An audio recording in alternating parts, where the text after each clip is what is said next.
Third year in a row, playoffs for you. What does this feel different, just on a big stage in New York for you, or is it just a playoff game in a different city? Yeah, I mean, playoffs are playoffs. It's what you play for. It's what you go to spring training every year for. This is why you play the sport. You play the sport to win a World Series, and you can't win a World Series unless you get in the playoffs.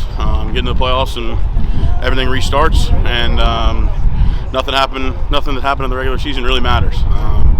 So it's stats out the window. Just play together and find a way to win. So there are a lot of young guys on this team that have never been in a playoff situation. Have you spoken to some of those guys to tell them what to expect? I mean, I think the biggest thing is you learn. You learn from experiment, and I think that series in Atlanta was without a playoff game written next to it. I think that's about as close to a playoff game as you can get. So I think the guys are ready for it. Like I said, just got to play together and find a way to win. You've cemented your legacy in Met fandom already. If you should have a very good playoff, the fans are even going to love you more. How much have you embraced the Mets fandom love of you so far? Yeah, I mean, the fans have been great, but it just has nothing to do with my performance or whether I win over the fan. None of that matters. I'm here just to try to win a World Series. That's the only thing I care about, and that's the only thing that those guys in the clubhouse care about. So everything else is great, but winning a World Series is the only thing that we care about.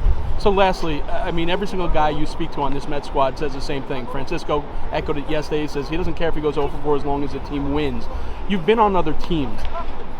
How does that mantra and that mentality develop in a locker room that to a man everyone echoes that same sentiment? Man, you win 101 games. You don't win 101 games being selfish. You don't win 101 games with guys that all they care about is their stats. So I don't think this is like something that has to change in the playoffs. Like, oh, now we got to just worry about winning. I think that worrying about winning has been the main goal from the start here. So we just got to keep doing what we've been doing, and it's not going to be easy. I mean, there's a reason it's the playoffs, best teams in the world. Just have to take it game by game, pitch by pitch, and we'll see what happens after the game.